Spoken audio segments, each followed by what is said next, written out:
All right, new place, new scene, but same show. Welcome to Ty. And good vibes only. There you go, takeaways.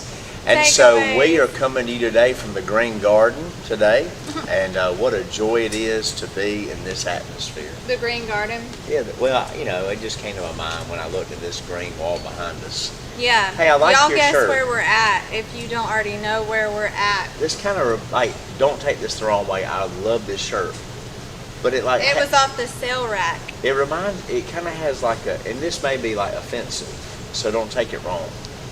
But it kind of reminds me of a rug. Is that bad?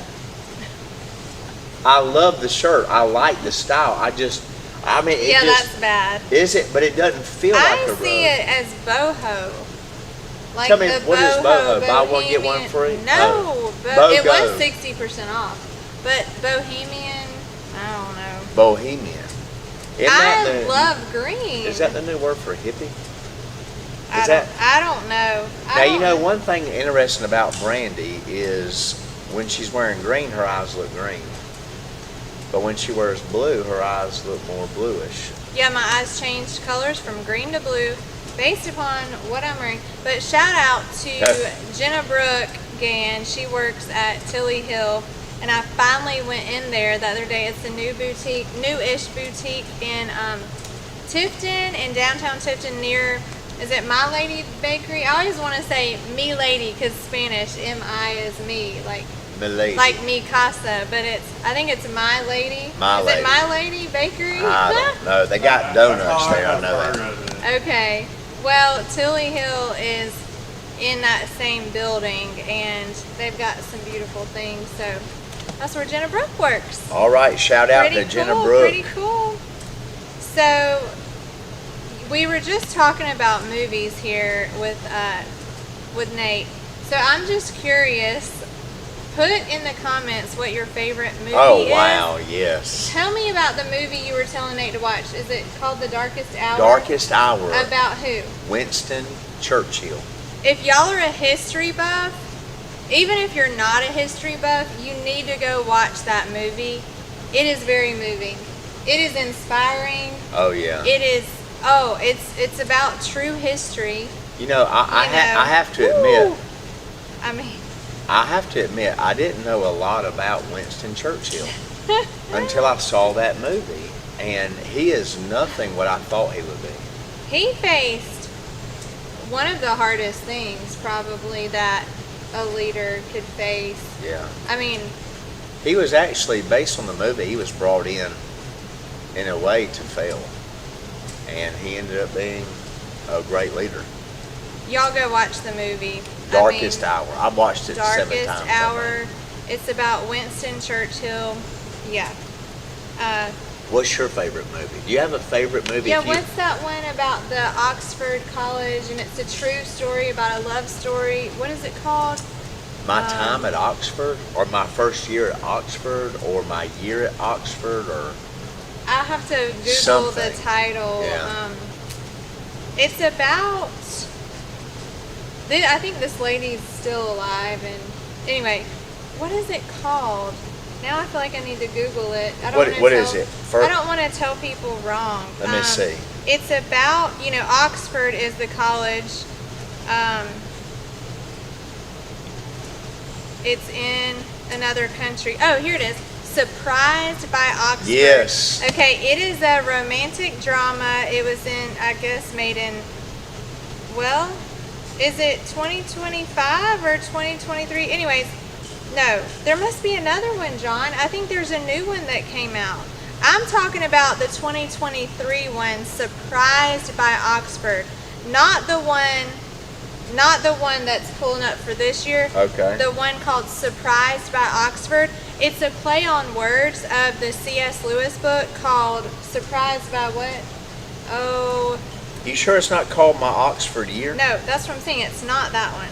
It's this one, Surprised by Oxford. Okay.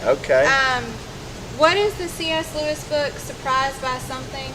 It's about how a person who was a non-Christian, how they read a C.S. Lewis book and how they got saved. Yeah. But it's also a love story.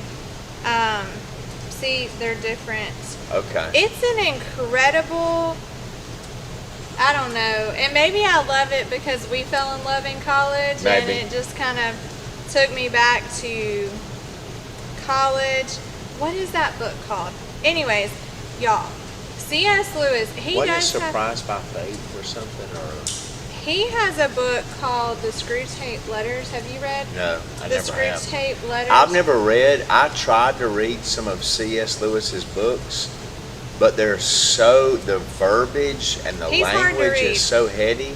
He's hard to read. Yeah, I'm more like a Um, cotton patch shade tree reader. Surprised by Joy. That's the name of the book. Surprised by Joy. By C.S. Lewis. Yeah.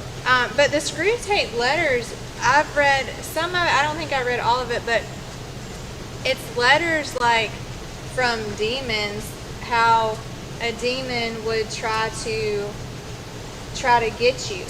So like they're written in a letter format. So like when I was a teenager, I would read like one of the letters, you know, in the Screwtape Letters. It's not overwhelming like sitting down to read a whole chapter Yeah. book, but like you can read one of the letters and it's like, here's what the demon would do to try to trip you as a Christian up.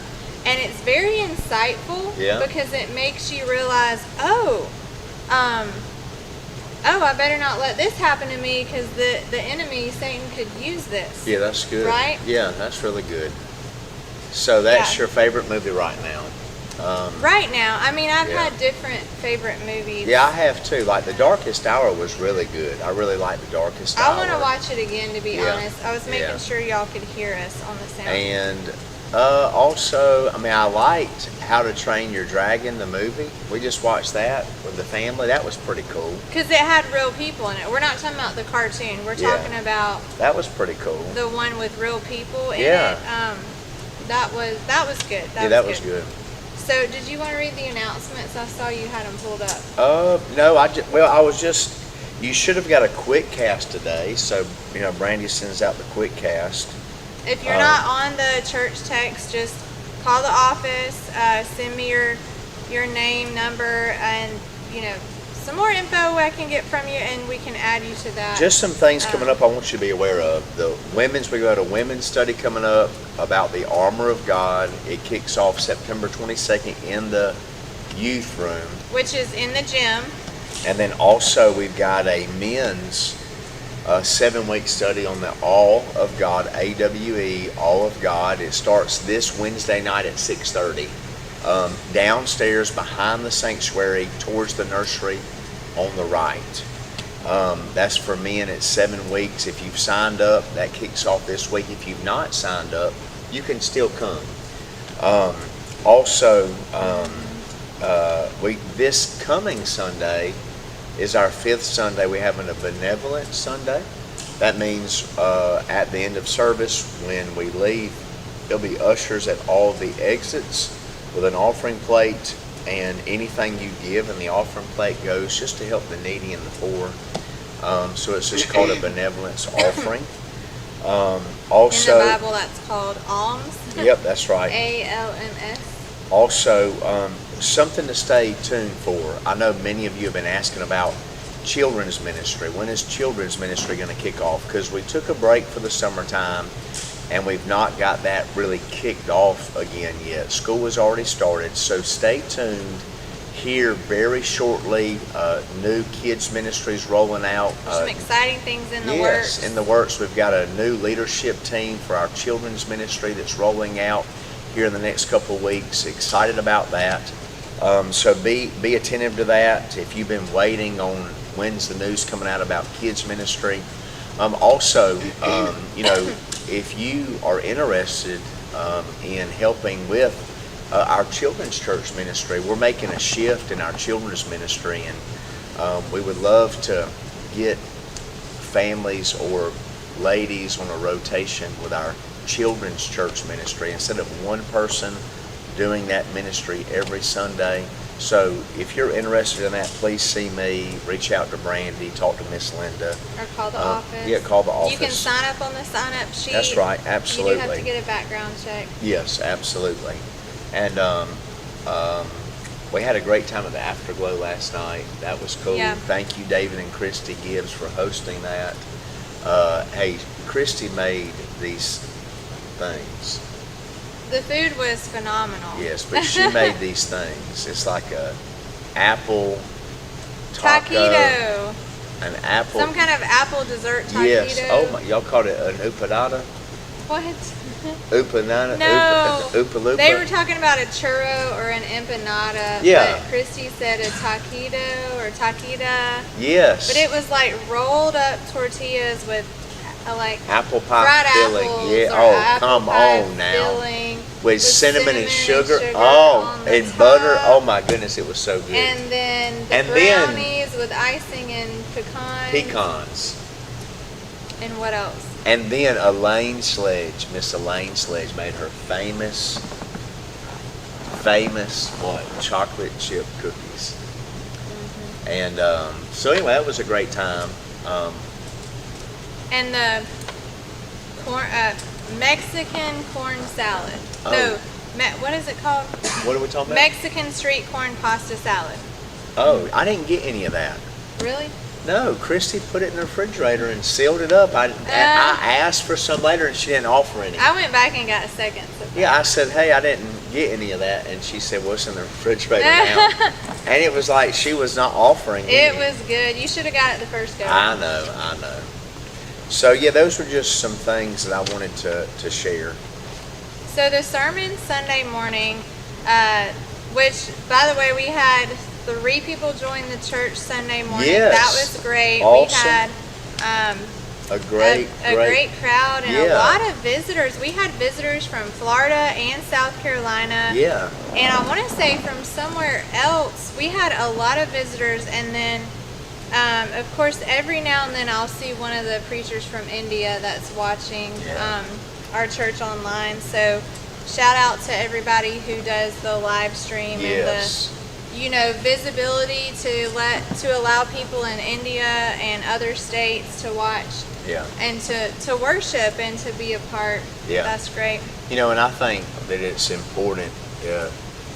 Everyone on the team matters because, and remember, it's not about the team, but it's about reaching people. And that, I mean, the sound team, their mission is to reach people. The social media team, their ministry is to reach people. The nursery team, their ministry is to reach people. The children's ministry team, their ministry is to reach people. The youth ministry is to reach people. We're in the gym to reach people. I mean, the whole, everything we do is to reach people. Because look, if you survey the world scene right now and what's happening around the world, we're closer to Jesus coming back. And I tell you, when Jesus, I don't want to waste my time playing games and playing church and doing things that are less important. I mean, our mission that we've been left here to accomplish is to reach people. Each one, reach one. Yeah, that's Wasn't exactly that right. like an old Yeah. mission slogan? Each one, reach one. Maybe it was a song. But I don't anyways, know. I don't you can know. make a difference. Absolutely, and we are making a difference as a church. And for those that pray, those that give, those that worship, those that serve, everyone is part of the team to reach one more person with the gospel of Jesus. And that kind of goes along with the Sunday morning message on God is able. You're still preaching out of the book of John. You were in John chapter 5. God is able, and you talked about how it's the courage to stay the course when trouble arises. It's how you finish, not how you start. And opposition will be faced when you serve Jesus. Yeah. And so we were looking at how Jesus declared, but remember they were trying to kill Jesus because he Literally. he healed on the Sabbath. And he declared, I'm God, and it made them want to kill him. And listen, if Jesus faced opposition, that means you and I are going to face opposition in serving Jesus. We always seem to get surprised when we face opposition. You're going to face if you try to honor Jesus in your marriage, you're going to face opposition, right? If you try to honor Jesus in your parenting, you're going to face opposition. You're going to face opposition. Doesn't mean you're doing the wrong thing. You talked about, can you share the difference between persecution and discipline? Yeah, the Bible says they persecuted Jesus. And sometimes we confuse what it means to be persecuted as a Christian with what it means to be disciplined or chastised as a Christian.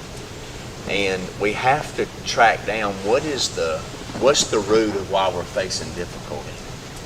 If we're facing difficulty because we're standing for truth, if we're facing difficulty because we're doing what's right, that's called persecution. But if I'm facing difficulty because of my sin, or if I'm facing difficulty because I'm not obeying the word, that's not persecution. That is God's discipline in our lives. And so we must never confuse the two. When we're under discipline, may we never say we're being persecuted. And remember, if you're being persecuted, don't think you're being disciplined. Satan likes to work both sides of that, you know. For those of you being persecuted for doing what's right, you know, at your job, if you're being mistreated because you are on time, or you're being mistreated because you won't steal, or you're being mistreated because your light exposes someone else's wrong, and you get sidelined or marginalized or canceled or overlooked, then you should consider it all joy, because you're counted worthy to suffer for Christ. But look, if your boss gets on to you for stealing or being late or leaving early or calling in sick too much or cheating, that's not being persecuted. Even as a Christian, you're being disciplined. And so Jesus was persecuted. He wasn't being disciplined. Yep. You just talked about also how Jesus depended on the Father. Yeah. Every word, every act was empowered by the Yep. Father. And that's such a great example for us. Complete submission. Yeah. And dependence on the Father. Yeah, because I think sometimes as Christians, we unintentionally bring our agenda to the table. In my life, in others, we have that tendency to bring our agenda, our program to the table, and we want to ask God to bless our plans. But God's not interested in blessing our plans. God already has the plan. He wants us to surrender our plan and our agenda. And follow Him. And follow Him, yeah. And abide in Him to bear fruit for Him. Yeah. John 8:29. And to put God's will above our own will, to die to self, and like you said, lay aside our own ideas. Yeah. Jesus, He is God, and He was empowered by God, but He did face opposition just like we. Yeah. We'll face opposition if we're trying to stand on truth and do the right thing. You said this is a battlefield. Don't let opposition discourage you. Dig in deeper. Tie your boots tighter. Yeah. You talked about that historical figure that faced, he would go from town to town and face either a revival or a riot. Yeah. It's like there was no middle ground, and that's kind of like the Lord. He's like, don't be hot, like be hot or cold. Yeah. Like don't be lukewarm. I'll spit you out of my mouth. Like a revival or a riot. You're either serving God or you're serving Satan. Yeah, and there's no in between. And everywhere that Paul went, it was a revival or a riot. Paul would go and preach the truth, and the people either hated him or they loved him. Right. Yeah. Is Jesus a burden that interrupts your lifestyle? Ooh. Yeah. Jesus has to be more than a historical figure or a religious symbol. Yeah. That was good. If you're playing games, stop it. You don't have to pretend that you know him. You can know him. Oh, You wow. really can know him. You don't Yeah. have to pretend. You really can know Jesus. You really can walk with him and talk with him and follow him and commune with him and abide in him and pray to him and surrender to him. Yeah. I can't think of anything worse than pretending to know Jesus. And that's sad.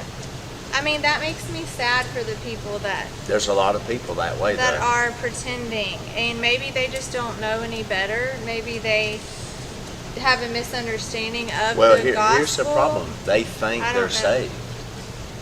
There's a lot of people that So they're think, deceived. yeah, they think they're saved, and therefore they think this is all there is. But that's not all there is. Their eyes haven't been opened Yeah, well, you can to know. the truth. Yeah, well, you can know Jesus. Well, a lot of people don't understand what it means to be born again. It's like I said in the sermon Sunday.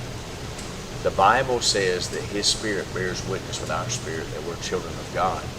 And I've had people say, what does that mean? Well, it means you're not saved. Because you can't explain what that is. You have to know what that is. Amen. And so, yeah, it's sad.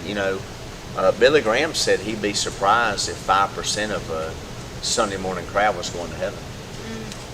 5%. That means that means Sunday morning we had over 300 people here. 5% of that is 15 people. That's the numbers that Billy Graham. Now I don't necessarily. That's not like a factual thing, but he said he would be surprised if on any given Sunday 5% was saved. You said, I can fool you. Like if someone out there is a pretender, they may can fool other people, but they can't fool God. Yeah, He knows. Don't pretend to be saved. Yeah, we can't fool God. Examine yourself to see if you're in the faith. I've done that before. Yeah, And you've done that I do before. that. 1 Corinthians 15 or 16. If you're saved, it matters what you do. It matters what you do. It matters how we live. The Bible tells us a lot about how we are to walk. How we are to walk worthy. Read, is it Ephesians 4 that says walk in a worthy manner, as a prisoner of the Lord. Therefore, I urge you, brethren, to walk worthy of your calling.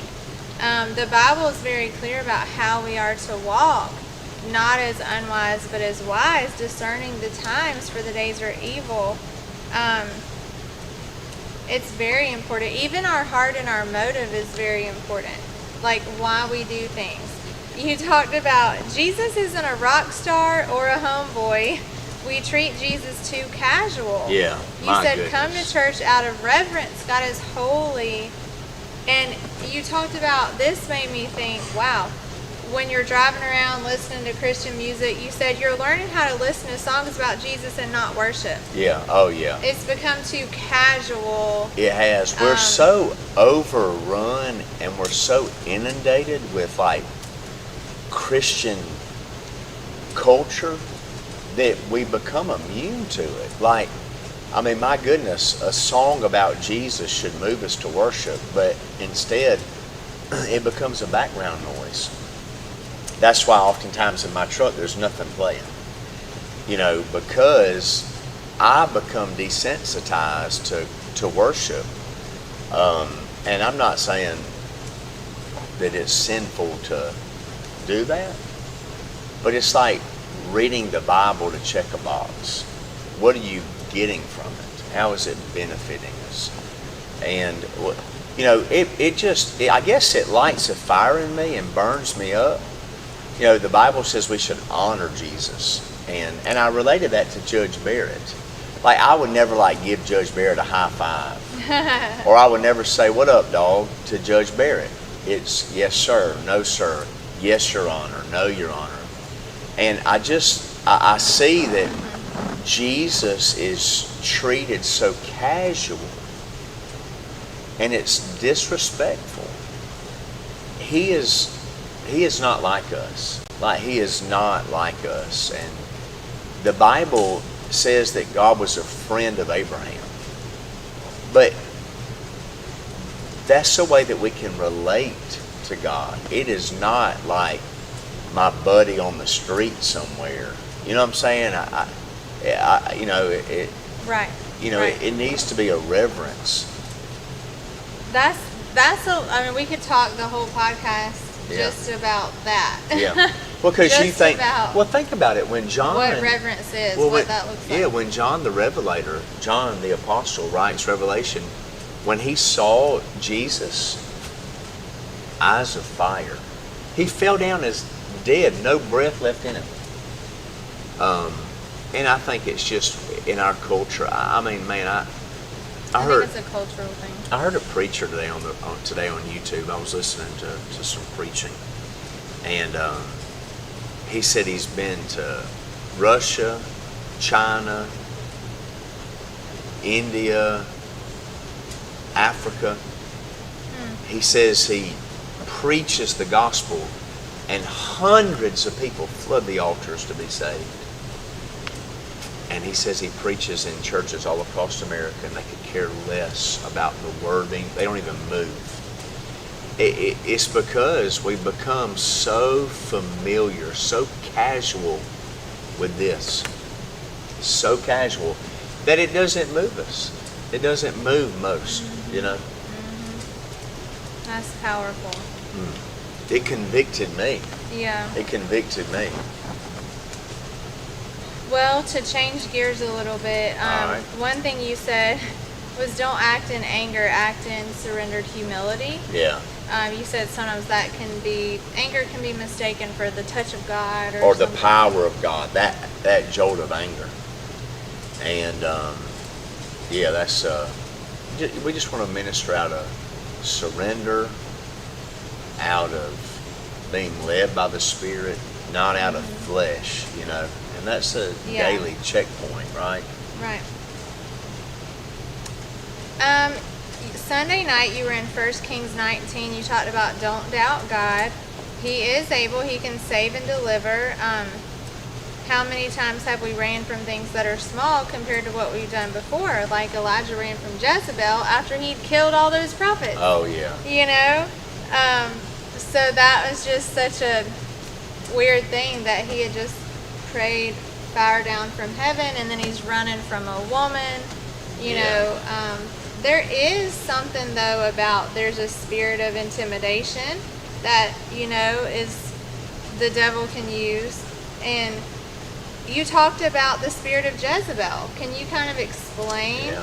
like, what is the spirit of Jezebel? She Yeah. was a lady, a woman in the Old Testament Yep. that Elijah the prophet was scared of. She said, I'm going to kill you, Elijah. And he ran for his life, and then he was like, Lord, just let me die. Yeah. But what is the Jezebel spirit? Yeah. Well, you said it. I mean, so let me back up and say this. Jezebel was married to a king named Ahab. Yes. And then John talks about, in the letter to the 7 churches in Revelation, he talks about that in the church there'll be that wicked Jezebel who teaches and preaches God's word and causes God's children to commit fornication. And So she's a Bible teacher, is one of her traits, yeah, so which makes it so tricky. yeah, so again, in the Old Testament, you know, Jezebel, she was intimidating. She was forceful. She manipulated her way around authority. It was her way or no way. She undermined her husband. She raised up false witnesses against Naboth. She killed an innocent man to take what God gave him. And so, you know, those are just some characteristics about Jezebel. And that spirit's alive and well today. And it's dangerous. And it's something that we've got to look out for. Yeah. And just pray that God would give you wisdom and discernment to discern the spirits. Yeah. especially as we are closer to the end times Yeah, in the that's last right. days. You know, you've got to pray, God, give me wisdom every day. Ask God for wisdom and discernment, Well, and I for think spiritual eyes to see, oh, that's an evil spirit. That's not a godly spirit. Yeah, I think You know. I think in 1 John, just real quick, just a verse that came to mind is in 1 John chapter 4 verse 1. He says, "Beloved," that's the church, "do not believe every spirit, but test the spirits whether they are of God." And I don't believe that's referring to invisible spirits floating around. I believe it's referring to the spirit of a man and a woman. Don't believe every spirit. Because many false prophets have gone out into the world. And so, we just have to test the spirits of men and women to see if they really are of God. But we're looking at 1 Kings 19, that it's not time to quit. Are you going to quit, or are you going to finish? And you gave us 3 reasons why it's not quitting time. Yeah. That there's a lesson that needs to be personalized. Yes. Number 1, there's a lesson to be learned. Yeah. And number 2, there's a limit that needs to be pushed. Yeah.